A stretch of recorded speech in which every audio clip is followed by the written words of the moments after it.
Baik, Ibu Pimpinan dan Bapak Menteri, kami dari fraksi Partai Demokrat pertama-tama mengucapkan selamat untuk pemerintahan yang baru.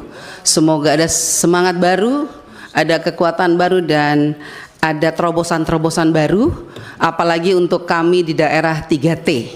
Supaya daerah 3T tidak tertinggal, terluar dan terbelakang, tetapi bisa menjadi terkemuka dan terkenal.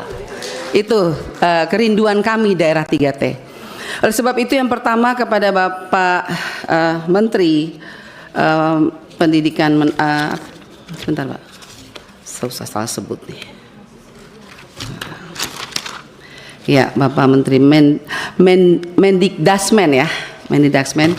Saya sangat bersyukur dengan pendidikan bermutu untuk semua.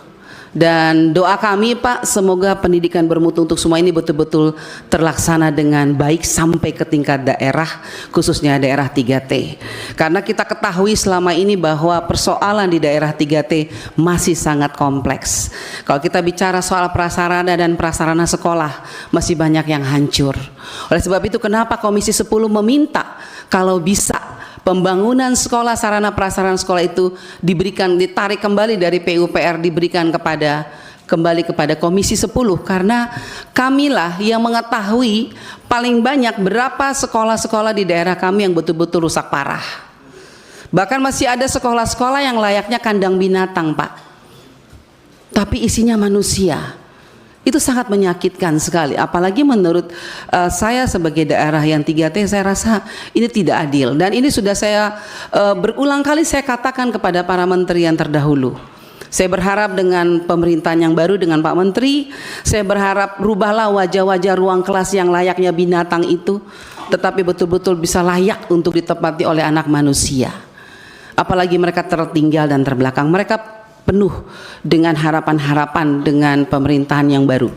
Yang kemudian saya juga memohon semoga dengan pendidikan yang bermutu ini Pak, kalau kita melihat masih ada data, memang ini data 2023. Untuk tingkat SD saya bicara soal angka putus sekolah Pak.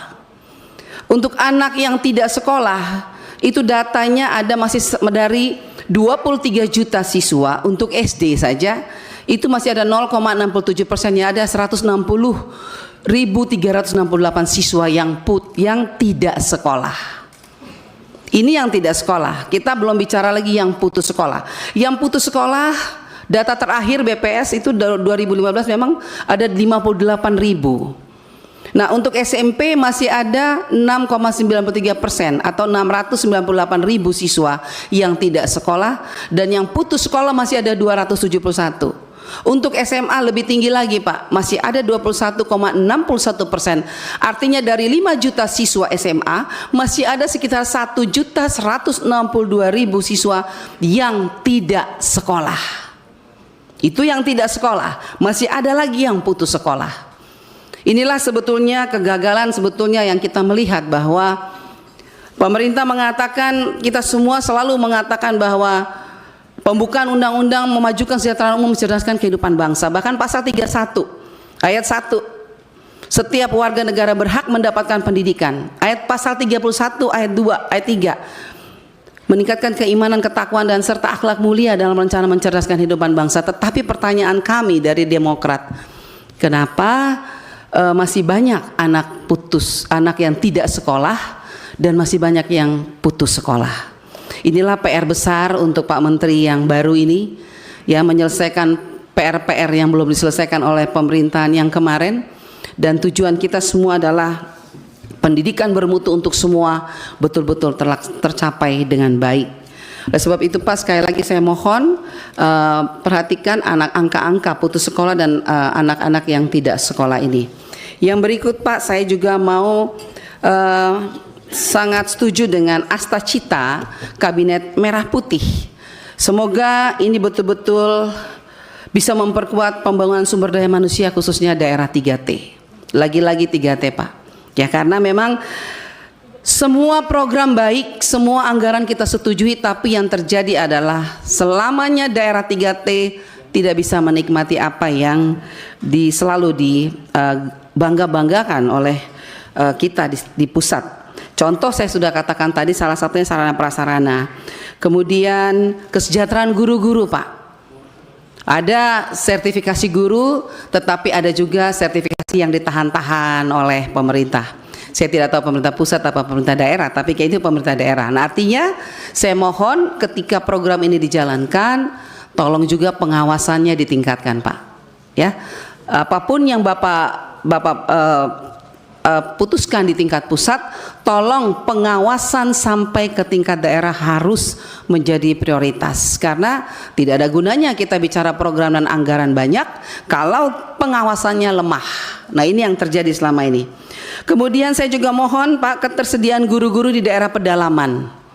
Masih banyak daerah pedalaman yang tidak ada guru karena terlalu jauh. Dan ketika saya tanya, ada beberapa guru yang betul-betul memang luar biasa, mereka walaupun di pedalaman tapi mereka mau mengajar melewati jarak yang terlalu jauh, berkilo-kilo, ratus kilo, lewati sungai, lembah yang cukup curam, tetapi mereka menjalan. Maksud saya adalah tolong juga diperhatikan kesejahteraan guru-guru di tingkat pedalaman. Mungkin gajinya tidak bisa disamakan sistem kinerjanya Pak.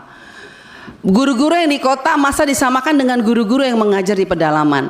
Yang di kota bangun pagi naik mobil sampai mengajar selesai. Tapi yang di pedalaman mesti naik perahu, turun lembah, segala lewat sungai, lewat apa? Kalau kita NTT mengatakan lewat kali yang besar. Mesti tunggu kalau musim banjir, mereka mesti tunggu dulu. Kadang-kadang ada guru yang hanyut terbawa banjir. Maksud saya beri penekanan kepada guru-guru yang di pedalaman. Apa yang kita mau melakukan untuk mereka? Paling tidak ada perhatian pemerintah secara khusus untuk mereka di pedalaman. Paling tidak diberi reward atau apa Pak? Mungkin gajinya dibedakan dengan guru-guru yang enak-enak saja di kota. Artinya kalau guru-guru di kota kan tinggal jalan, tapi di sana itu susah sekali. Nah, saya mohon penekanan itu Pak. Kemudian saya juga minta kita masih tetap mesti memberikan keadilan kepada guru-guru swasta. Sampai saat ini Bapak, guru-guru swasta masih tetap berteriak mohon keadilan karena mereka juga sudah mengajar anak bangsa cukup lama, tetapi ketika mau bicara soal P3K mereka tetap dibedakan. Ternyata ketika kita melihat bahwa ada di Permendagri 348.5 bahwa setiap guru-guru yang akan mengikuti P3K mesti mendaftar melalui instansi pemerintah. Nah, jadi ketika mereka daftar di sekolah negeri, maka ketika mereka lulus, mereka harus mengajar di sekolah negeri. Nah, bagaimana dengan sekolah swasta yang awalnya mereka mengajar di situ, tapi mereka tidak bisa kembali ke sekolah itu. Nah, ini menjadi kekosongan di sekolah-sekolah swasta. Mohon Pak Menteri, Bapak-Bapak Menteri yang baru, tolong masalah-masalah ini mungkin dibicarakan lagi dengan Kemendagri, apakah ada pasal-pasal atau keputusan Menteri yang harus dirubah supaya bisa mewujudkan keadilan sosial bagi seluruh rakyat Indonesia, baik siswa maupun guru-guru maupun sarana prasarana pendidikan. Kemudian saya juga mohon Pak, semoga pendidikan untuk semua, pendidikan bermutu untuk semua ini, terutama layanan pendidikan inklusif. Bapak Ibu, di pedalaman banyak anak-anak yang tidak bisa bersekolah Pak, karena orang tuanya takut anaknya diperkosa di tengah jalan. Terlalu jauh jarak antara sekolah dengan tempat tinggal mereka. Akhirnya orang tua, siapa yang mau melepaskan anaknya kalau pergi sekolah ternyata diperkosa di jalan. Nah, ini harus menjadi perhatian kita semua, karena bagaimanapun mereka adalah anak bangsa yang tidak bisa kita lupakan. Walaupun mereka di pedalaman, tapi mereka punya hak yang sama karena ada undang-undang yang melindungi mereka. Jadi saya mohon Bapak Menteri yang baru betul-betul memperhatikan baik guru maupun siswa-siswa anak-anak yang ada di daerah-daerah pedalaman Pak, karena mereka juga mempunyai hak yang sama untuk mengecam pendidikan di Indonesia yang kita cintai ini. Kemudian untuk terakhir, sekali lagi Bapak Ibu, mohon juga untuk saya senang mendengar berita bahwa akan kembali ke ujian nasional. Ya, betul sekali kata saudara saya tadi mengatakan ini jangan terburu-buru, tetapi saya yakin pasti Pak Menteri bisa memberikan keputusan yang terbaik, karena memang kenyataannya sekarang banyak anak SMP, SMA lulus tetapi tidak tahu membaca, literasinya jelek sekali. Nah, ternyata saya tanya Kenapa ya? Kok anak-anak tidak pintar tapi lulus? Ternyata katanya, kalau saya nggak salah ya, saya nggak tahu nih, ada Bu Sekjen, katanya kemarin itu diharuskan wajib lulus. Apakah itu benar? Kalau menurut guru-guru wajib lulus. Jadi pintar tidak pintar wajib lulus. Pantesan suruh baca nggak bisa baca. Nah, ini menjadi persoalan penting, Pak. Hati-hati karena bagaimanapun kita harus memberikan yang terbaik agar kualitas pendidikan anak-anak kita, khususnya di literasi, numerasi dan sains teknologi, itu benar-benar menjadi fokus kita bersama. Jadi kalaupun mereka lulus, mereka betul-betul pintar dan cerdas, bukan hanya sekedar lulus. Masih banyak lagi Pak Menteri mengenai, banyak sekali ada permintaan juga dari guru-guru untuk PMM yang kemarin diadakan, kalau bisa ditiadakan. Tapi masih ya, kita serahkan semua kepada Pak Menteri, yang baik saja bagaimana. Yang penting jangan menyusahkan guru-guru dengan program-program yang harus menggunakan data dan lain sebagainya macam. Akhirnya mereka kehilangan jam mengajar, hanya melelahkan para guru dan akhirnya tidak maksimal program ini. Mereka belajar baik, tapi mari kita, kalau bisa kita lihat lagi Pak, apakah ini perlu dilanjutkan atau apa kita ganti dengan yang model lain, tapi harus tetap tujuannya adalah untuk meningkatkan kualitas pendidikan di Indonesia. Untuk pendidikan tinggi ya, kita berharap semoga nanti diharapkan kementerian bisa membuat roadmap mengenai arah riset dan inovasi perguruan tinggi kita Pak, agar riset dan teknologi kita selaras dengan kebutuhan industri kita serta berjalan dengan arah pemerintahan kita saat ini. Terima kasih Ibu Pimpinan.